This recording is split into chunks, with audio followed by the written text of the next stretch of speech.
ನಮಸ್ಕಾರ ಸ್ನೇಹಿತರೆ, ಆ ದಿನ ನನಗೆ ಚೆನ್ನಾಗಿ ನೆನಪಿದೆ. ಸಂಜೆಯಾಗಿತ್ತು ಮತ್ತು ನಾನು ಆಫೀಸಿನಿಂದ ಬಂದ ಮೇಲೆ ಹೊರಗಿನ ಸೋಫಾದ ಮೇಲೆ ಮಲಗಿದ್ದೆ. ಆ ಸಮಯದಲ್ಲಿ ನನ್ನ ಜೊತೆಗಿದ್ದ ಕೆಲಸದವಳು, ಅವಳ ಹೆಸರು ರಾಖಿ, ಅವಳು ನನ್ನನ್ನು ಎಬ್ಬಿಸಿ, "ಏನ್ ಸಾಹೇಬ್ರೆ, ಎಷ್ಟು ಹೊತ್ತಾಯಿತು, ಊಟ ತಯಾರಾಗಿದೆ, ಊಟಕ್ಕೆ ಬನ್ನಿ" ಎಂದಳು. ಆದರೆ ನನಗೆ ತುಂಬಾ ಬೇಸರವಾಗಿತ್ತು.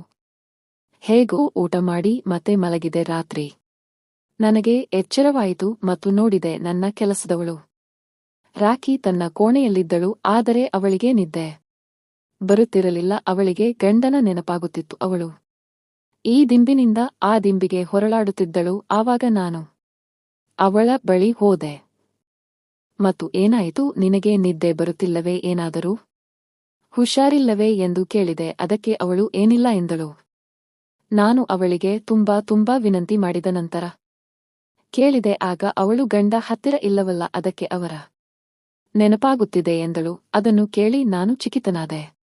ನಂತರ ಅವಳು "ನೀವೇ ಇವತ್ತಿನ ದಿನ ನನ್ನ ಗಂಡನಾಗಿರಿ" ಎಂದಳು. ನಂತರ ನಮ್ಮಿಬ್ಬರ ನಡುವೆ ರಾತ್ರಿ ಇಡೀ ಏನೇನಾಯಿತು, ನಾನು ಅವಳಿಗೆ ಹೇಗೆಲ್ಲ ಸಂತೋಷ ಕೊಟ್ಟೆ, ಆ ಕಥೆಯನ್ನೆಲ್ಲ ನಾನು ನಿಮಗೆ ಹೇಳುತ್ತೇನೆ. ಆದರೆ ಅದಕ್ಕೂ ಮೊದಲು ನೀವು ಹೊಸಬರಾಗಿದ್ದರೆ ಮತ್ತು ಚಾನೆಲ್ ಅನ್ನು ಲೈಕ್ ಮತ್ತು ಸಬ್ಸ್ಕ್ರೈಬ್ ಮಾಡದಿದ್ದರೆ ತಕ್ಷಣವೇ ಮಾಡಿ. ಬನ್ನಿ, ಕಥೆಯನ್ನು ಪ್ರಾರಂಭಿಸೋಣ. ನಮಸ್ಕಾರ ಸ್ನೇಹಿತರೆ, ನನ್ನ ಹೆಸರು ತರುಣ್. ನನಗೆ ಕೆಲಸವಿಲ್ಲವೆಂದು ನನ್ನ ಮನೆಯವರು ಯಾವಾಗಲೂ ಟೀಕಿಸುತ್ತಿದ್ದರು, ಏಕೆಂದರೆ ನನ್ನ ತಂದೆ ಮತ್ತು ತಾಯಿ ಇಬ್ಬರು ಒಳ್ಳೆಯ ಕೆಲಸದಲ್ಲಿದ್ದರು. ನಾನು ಮನೆಯಲ್ಲಿ ಒಬ್ಬನೇ ಮಗ. ನಮ್ಮ ಸಂಬಂಧಿಕರೆಲ್ಲರೂ ಚೆನ್ನಾಗಿ ಓದಿಕೊಂಡಿದ್ದರು. ನಾನು ಮಾತ್ರ ಇನ್ನೂ ಕಲಿಯುತ್ತಿದ್ದೆ. ನಾನು ಕೆಲಸಕ್ಕಾಗಿ ತುಂಬಾ ಪ್ರಯತ್ನಿಸುತ್ತಿದ್ದೆ, ಆದರೆ ಕೆಲಸ ಸಿಗುತ್ತಿರಲಿಲ್ಲ. ಹೇಗಾದರೂ ಒಂದು ಕೆಲಸ ಸಿಕ್ಕರೆ ಸಾಕಿತ್ತು. ಆದರೆ ನನಗೆ ಒಳ್ಳೆಯ ಕೆಲಸ ಬೇಕಾಗಿತ್ತು. ನೋಡಲು ನಾನು ಮನೆಯಲ್ಲಿ ಎಲ್ಲರಿಗಿಂತ ಸುಂದರವಾಗಿದ್ದೆ. ನನ್ನ ಚಿಕ್ಕಪ್ಪನ ಮಕ್ಕಳಲ್ಲಿ, ಅತ್ತೆಯ ಮಕ್ಕಳಲ್ಲಿ ನಾನು ಗಟ್ಟಿಮುಟ್ಟಾಗಿದ್ದೆ. ವ್ಯಾಯಾಮ ಮಾಡಲು ನನಗೆ ಅಷ್ಟೊಂದು ಸಮಯವಿರಲಿಲ್ಲ, ಆದರೆ ನಾನು ದಷ್ಟಪುಷ್ಟನಾಗಿದ್ದೆ. ನಾನು ಸ್ನೇಹಿತರೊಂದಿಗೆ ಹೆಚ್ಚಾಗಿ ಬೆರೆಯುತ್ತಿದ್ದರಿಂದ ನನ್ನ ಸ್ವಭಾವ ಸ್ವಲ್ಪ ಮುಂಗೋಗೋಪವಾಗಿತ್ತು. ಮನೆಯವರು ಸಹ ಕೆಲವೊಮ್ಮೆ ನನಗೆ ಏನನ್ನಾದರೂ ಹೇಳಲು ಹೆದರುತ್ತಿದ್ದರು. ಸದ್ಯಕ್ಕೆ ನಾನು ನನ್ನ ವೃತ್ತಿ ಜೀವನದ ಕಡೆಗೆ ಗಮನ ಕೊಡಬೇಕಾಗಿತ್ತು. ಒಂದು ದಿನ ನನಗೆ ಮೇಲ್ ಬಂತು ಮತ್ತು ಬ್ಯಾಂಕಿನಲ್ಲಿ ಕೆಲಸ ಸಿಕ್ಕಿದೆ ಎಂದು ತಿಳಿಯಿತು. ಅದನ್ನು ನೋಡಿ ನಾನು ತುಂಬಾ ಸಂತೋಷಪಟ್ಟೆ. ಮನೆಯವರಿಗೂ ಎಲ್ಲರಿಗೂ ಆ ವಿಷಯ ತಿಳಿಸಿದೆ. ನಾನು ಮೊದಲಿನಿಂದಲೂ ನಗರದಲ್ಲಿ ವಾಸಿಸುತ್ತಿದ್ದೆ, ಆದರೆ ನನಗೆ ಕೆಲಸ ಸಿಕ್ಕಿದ್ದು ಒಂದು ಸಣ್ಣ ಹಳ್ಳಿಯಲ್ಲಿ. ನಾನು ಅಲ್ಲಿಗೆ ಎಂದಿಗೂ ಹೋಗಿರಲಿಲ್ಲ. ಅಲ್ಲಿ ನಮ್ಮ ಸಂಬಂಧಿಕರು ಯಾರೂ ಇರಲಿಲ್ಲ, ಆದರೆ ಕೆಲಸ ಇದ್ದ ಮೇಲೆ ಮಾಡಲೇಬೇಕಿತ್ತು. ಅದು ನಮ್ಮ ನಗರದಿಂದ, ನನ್ನ ಜಿಲ್ಲೆಯಿಂದ ತುಂಬಾ ದೂರದಲ್ಲಿತ್ತು. ಒಂದು ಸಣ್ಣ ಹಳ್ಳಿಯಲ್ಲಿತ್ತು. ಅಲ್ಲಿ ಕೆಲಸಕ್ಕೆ ಹೋಗುವ ಮೊದಲು ಊಟೋಪಚಾರದ ವ್ಯವಸ್ಥೆ ಮಾಡಿಕೊಳ್ಳಬೇಕಿತ್ತು.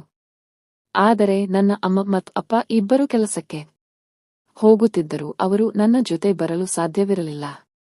ಆಗ ಅವರು "ನಿನ್ನ ಊಟ ಮತ್ತು ವಸತಿ ವ್ಯವಸ್ಥೆ ಹೇಗಾಗುತ್ತದೋ, ಅಡುಗೆ ಹೇಗೆ ಮಾಡುತ್ತೀಯೋ" ಎಂದು ಕೇಳಿದರು. ನಾನು ಮೆಸ್ ಸೇರಿಕೊಳ್ಳುತ್ತೇನೆ ಅಂದೆ. ಆದರೆ ನಾನು ನಿಗದಿತ ಸ್ಥಳಕ್ಕೆ ಬಂದಿದ್ದೆ. ಬಂದು ನನಗೆ ಕೆಲವೇ ದಿನಗಳಾಗಿದ್ದವು. ನಾನು ಹೊರಗೆ ಊಟ ಮಾಡುತ್ತಿದ್ದೆ. ಮೊದಲ ಬಾರಿಗೆ ಮನೆಯಿಂದ ದೂರ ಉಳಿದುಕೊಂಡಿದ್ದೆ. ಮನೆಯವರ ನೆನಪು ತುಂಬಾ ಬರುತ್ತಿತ್ತು. ಆದರೆ ಒಂದು ದಿನ ನಾನು ತುಂಬಾ ಅನಾರೋಗ್ಯಕ್ಕೆ ತುತ್ತಾದೆ ಮತ್ತು ನನ್ನ ಮನೆಯವರು ನನ್ನನ್ನು ನೋಡಲು ಬಂದರು. ನನ್ನ ತಂದೆ ತಾಯಿ ನನ್ನ ಸ್ಥಿತಿ ನೋಡಿ ಆಶ್ಚರ್ಯಚಕಿತರಾದರು ಮತ್ತು ಅವರಿಗೆ ಅಳು ಬಂತು. ನಾನು ತುಂಬಾ ತೆಳ್ಳಗಾಗಿದ್ದೆ. ಆರೋಗ್ಯವು ಹದಗೆಟ್ಟಿತ್ತು ಮತ್ತು ಹೊರಗಿನ ಊಟದಿಂದ ತುಂಬಾ ಅನಾರೋಗ್ಯಕ್ಕೆ ತುತ್ತಾಗಿದ್ದೆ. ಆ ಸಮಯದಲ್ಲಿ "ನೀನು ಕೆಲಸ ಬಿಟ್ಟು ನಮ್ಮೊಂದಿಗೆ ಬಾ" ಎಂದು ಅವರು ಹೇಳಲು ಪ್ರಾರಂಭಿಸಿದರು. ಆಗ ನಾನು ಕೆಲಸ ಬಿಟ್ಟು ಮುಂದೆ ಏನು ಮಾಡುವುದು, ದಿನವಿಡೀ ಮತ್ತು ಜೀವನ ಪೂರ್ತಿ ಮನೆಯಲ್ಲಿ ಕುಳಿತುಕೊಳ್ಳುವುದಕ್ಕಾಗುತ್ತದೆ, ಅದು ನನಗೆ ಸಾಧ್ಯವಿಲ್ಲ ಎಂದೆ.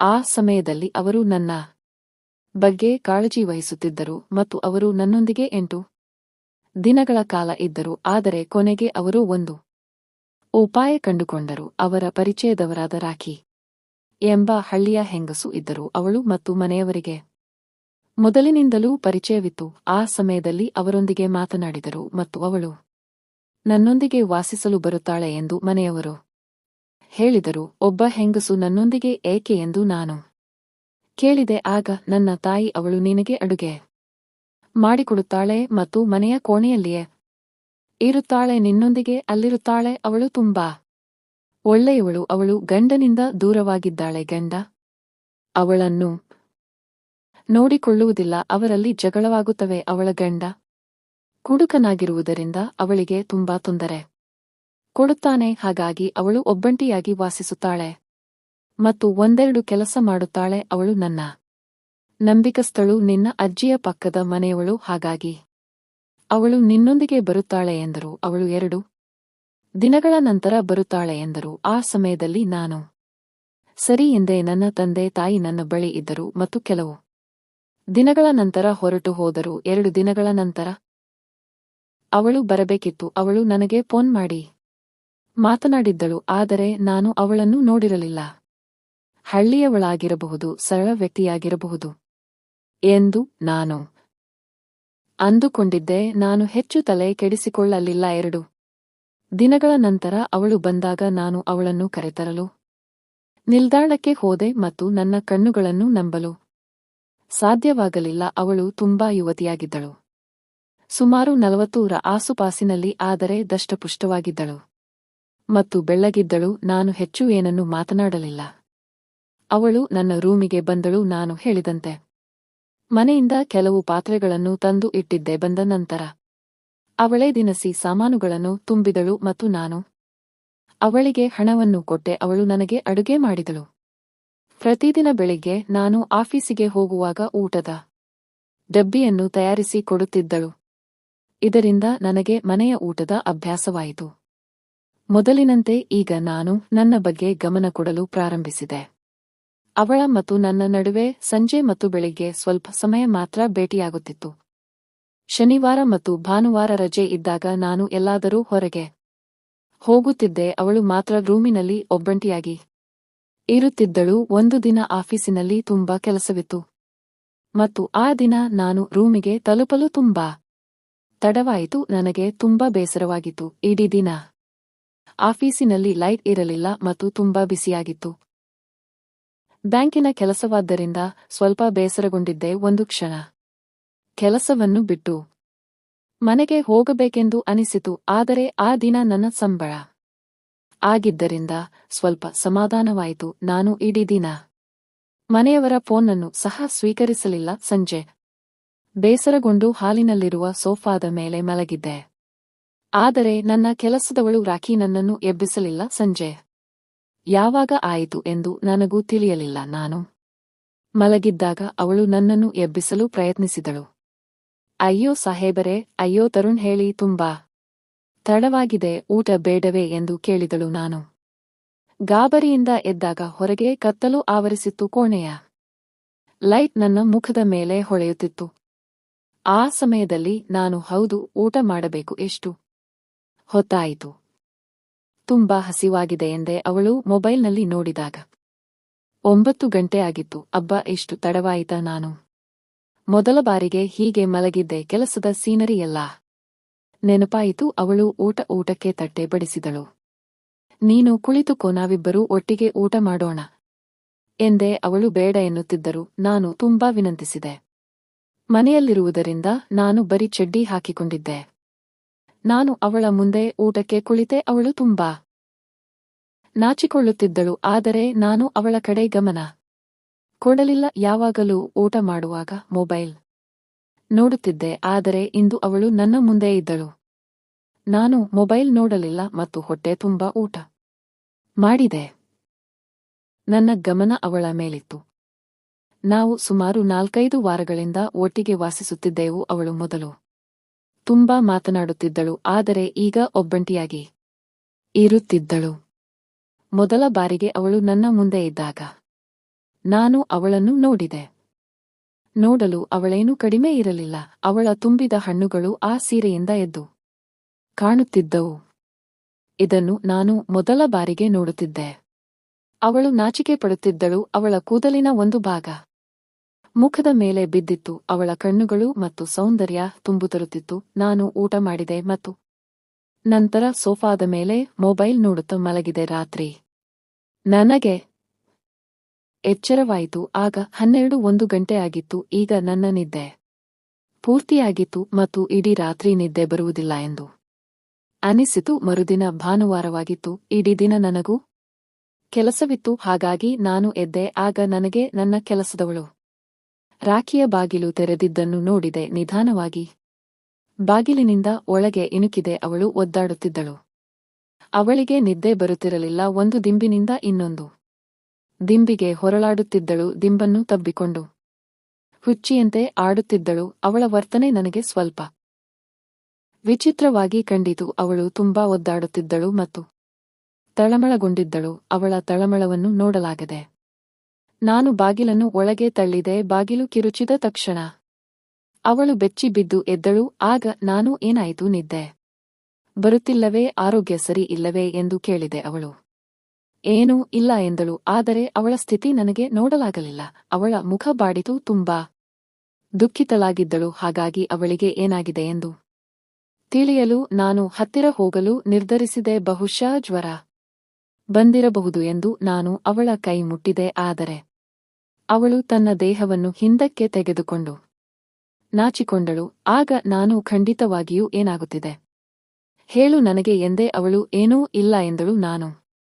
ಅವಳನ್ನು ತುಂಬಾ ಕೇಳಿಕೊಂಡೆ. ಕೊನೆಗೆ ಅವಳು ಹೇಳಲು ಪ್ರಾರಂಭಿಸಿದಳು. ನಾನು ಗಂಡನಿಂದ ದೂರವಾಗಿ ಆಗಿ ತುಂಬಾ ದಿನಗಳಾಯಿತು. ಆದರೆ ಏನು ಮಾಡಲಿ, ನನಗೆ ಒಂಟಿಯಾಗಿರುವ ಅಭ್ಯಾಸವಿಲ್ಲ. ಇಂದು ನಾನು ಇಲ್ಲಿ ಒಂಟಿಯಾಗಿದ್ದೇನೆ. ಆದರೆ ಅವರ ನೆನಪು ಬರುತ್ತಿದೆ. ಅವರು ರಾತ್ರಿ ಇಡೀ ನನ್ನನ್ನು ಪ್ರೀತಿಸುತ್ತಿದ್ದರು ಮತ್ತು ನನಗೆ ಸಂತೋಷವನ್ನು ನೀಡುತ್ತಿದ್ದರು. ಅದರಿಂದ ನನಗೆ ತುಂಬಾ ಚೆನ್ನಾಗಿ ಅನಿಸುತ್ತಿತ್ತು. ಆದರೆ ಈಗ ವರ್ಷಗಳು ಕಳೆದವು. ಒಂಟಿಯಾಗಿರುವುದು ಕಷ್ಟವಾಗುತ್ತಿದೆ. ಹಾಗಾಗಿ ಅವರ ನೆನಪು ಬರುತ್ತಿದೆ. ಇದನ್ನು ಕೇಳಿ ನನಗೆ ಆಶ್ಚರ್ಯವಾಯಿತು. ಯಾರೋ ನನ್ನ ಬಳಿ ಹೀಗೆ ಮಾತನಾಡಿದ್ದು ಇದೇ ಮೊದಲು. ನನ್ನ ಜೀವನದಲ್ಲಿ ಇದು ಮೊದಲ ಅನುಭವ. ಆಗ ನನಗೂ ಅವಳನ್ನು ಸಮಾಧಾನಪಡಿಸಬೇಕೆಂದು ಅನಿಸಿತು. ಅವಳ ತಳಮಳವನ್ನು ನೋಡಲಾಗಲಿಲ್ಲ. ಅವಳು ತನ್ನ ಮನೆಗೆ ಹೋದರೆ ನನ್ನ ಗತಿ ಏನು ಎಂದು ನಾನು ಸ್ವಲ್ಪ ಹೊತ್ತು ಯೋಚಿಸಿದೆ ಮತ್ತು ಅವಳ ಪಕ್ಕದಲ್ಲಿ ಕುಳಿತೆ. ನೋಡು, ನೀನು ಒಂಟಿ ಎಂದು ಭಾವಿಸಬೇಡ. ನಾನಿದ್ದೇನೆ. ನಿನಗೆ ಏನು ಬೇಕು ಅದನ್ನು ಕೊಡುತ್ತೇನೆ ಎಂದೆ. ಆಗ ಅವಳು ನನ್ನ ಕಡೆ ನೋಡಿದಳು. ಅಂದರೆ ಎಂದು ಕೇಳಿದಳು. ನಾನು ನಿಧಾನವಾಗಿ ನನ್ನ ಕೈಯನ್ನು ಮುಂದೆ ಸರಿಸಿ ಅವಳ ಕೈ ಮೇಲೆ ಇಟ್ಟೆ. ಅವಳ ಕೈಗಳು ತುಂಬಾ ಬೆಚ್ಚಗಿದ್ದವು. ಅವಳು ನಾಚಿಕೊಳ್ಳುತ್ತಿದ್ದಳು. ಆಗ ನಾನು ಅವಳ ಹತ್ತಿರ ಹೋಗಿ, ನಿನಗೆ ಯಾವ ಸುಖ ಬೇಕು ಅದನ್ನು ನಾನು ಕೊಡುತ್ತೇನೆ, ಚಿಂತೆ ಮಾಡಬೇಡ ಎಂದೆ. ಅವಳು ಏನನ್ನು ಮಾತನಾಡದೆ ತಲೆ ತಗ್ಗಿಸಿ ಕೇಳುತ್ತಿದ್ದಳು. ಆಗ ನಾನು ಸ್ವಲ್ಪ ಮುಂದೆ ಸರಿದು ಒಂದು ಕೈಯನ್ನು ಅವಳ ಪಕ್ಕದಲ್ಲಿ ಹಾಕಿ ಅದನ್ನು ಗಟ್ಟಿಯಾಗಿ ಹಿಡಿದುಕೊಂಡೆ. ನನ್ನ ಕೈ ತಾಗಿದ ತಕ್ಷಣ ಅವಳು ಕೆಂಪಾದಳು. ರಾತ್ರಿ ಸಮಯದಲ್ಲಿ ನಾನು ಅವಳ ಹತ್ತಿರ ಇದ್ದೆ. ಅವಳು ನೆಲದ ಮೇಲೆ ಹಾಸಿಗೆ ಹಾಕುತ್ತಿದ್ದಳು. ನಾವಿಬ್ಬರು ಹತ್ತಿರವಾಗಿದ್ದೆವು. ನಾನು ಹೀಗೆ ಮಾಡುತ್ತಿದ್ದರೂ ಅವಳು ಏನನ್ನು ಹೇಳುತ್ತಿರಲಿಲ್ಲ. ನಾನು ಅವಳನ್ನು ನನ್ನ ತೋಳುಗಳಲ್ಲಿ ತೆಗೆದುಕೊಂಡು, ಇಂದಿನಿಂದ ನೀನು ಒಂಟಿ ಎಂದು ಭಾವಿಸಬೇಡ. ನೀನು ಕೆಲಸದವಳು ಎಂದು ತಿಳಿಯಬೇಡ. ನೀನು ನನ್ನ ಹೆಂಡತಿಯೇ ಎಂದು ಹೇಳಿ ಅವಳನ್ನು ತಬ್ಬಿಕೊಂಡೆ. ಕ್ಷಣದಲ್ಲಿ ಅವಳು ತನ್ನ ತುಟಿಗಳನ್ನು ನನ್ನ ತುಟಿಗಳ ಮೇಲೆ ಇಟ್ಟಳು. ಅವಳ ಸ್ಥಿತಿ ಏನಾಗಿರಬಹುದು ಎಂದು ನನಗೆ ಅರ್ಥವಾಯಿತು. ನಾನು ಸ್ವಲ್ಪ ಅವಕಾಶ ಕೊಟ್ಟ ತಕ್ಷಣ ಅವಳು ನನ್ನನ್ನು ತೋಳುಗಳಲ್ಲಿ ಎಳೆದುಕೊಂಡಳು. ನಾನು ಕೂಡ ಅವಳಿಗೆ ಸಂಪೂರ್ಣವಾಗಿ ಸಹಕಾರ ನೀಡುತ್ತಿದ್ದೆ. ಅವಳನ್ನು ತಬ್ಬಿಕೊಂಡೆ. ಅವಳು ನನ್ನನ್ನು ಬಿಗಿಯಾಗಿ ತಬ್ಬಿಕೊಂಡಳು. ಬಿಡಲು ಸಿದ್ಧವಿರಲಿಲ್ಲ. ನಾನು ಕಡಿಮೆ ಏನಲ್ಲ. ನನ್ನ ಜೀವನದಲ್ಲಿ ಇದು ಮೊದಲ ಅನುಭವವೇನಲ್ಲ. ನಾನು ಅವಳಿಗೆ ಸಂತೋಷವನ್ನು ನೀಡಲು ಪ್ರಾರಂಭಿಸಿದೆ. ಪ್ರತಿದಿನ ನಾನು ಒಂದು ಕೋಣೆಯಲ್ಲಿ ಒಂಟಿಯಾಗಿ ಹೇಗೆ ಇರಬೇಕೆಂದು ಒದ್ದಾಡುತ್ತಿದ್ದೆ. ಆದರೆ ಇಂದು ನೀವು ನನ್ನನ್ನು ಸಮಾಧಾನ ಪಡಿಸಿದ್ದರಿಂದ ನಾನು ತುಂಬಾ ಸಂತೋಷವಾಗಿದ್ದೇನೆ. ನಿಲ್ಲಿಸಬೇಡಿ, ನಿಮಗೆ ಎಷ್ಟು ಬೇಕೋ ಅಷ್ಟು ಪ್ರೀತಿಸಿ ಎಂದು ಹೇಳುತ್ತಿದ್ದಳು ಮತ್ತು ನನಗೆ ಸಹಕಾರ ನೀಡಲು ಪ್ರಾರಂಭಿಸಿದಳು.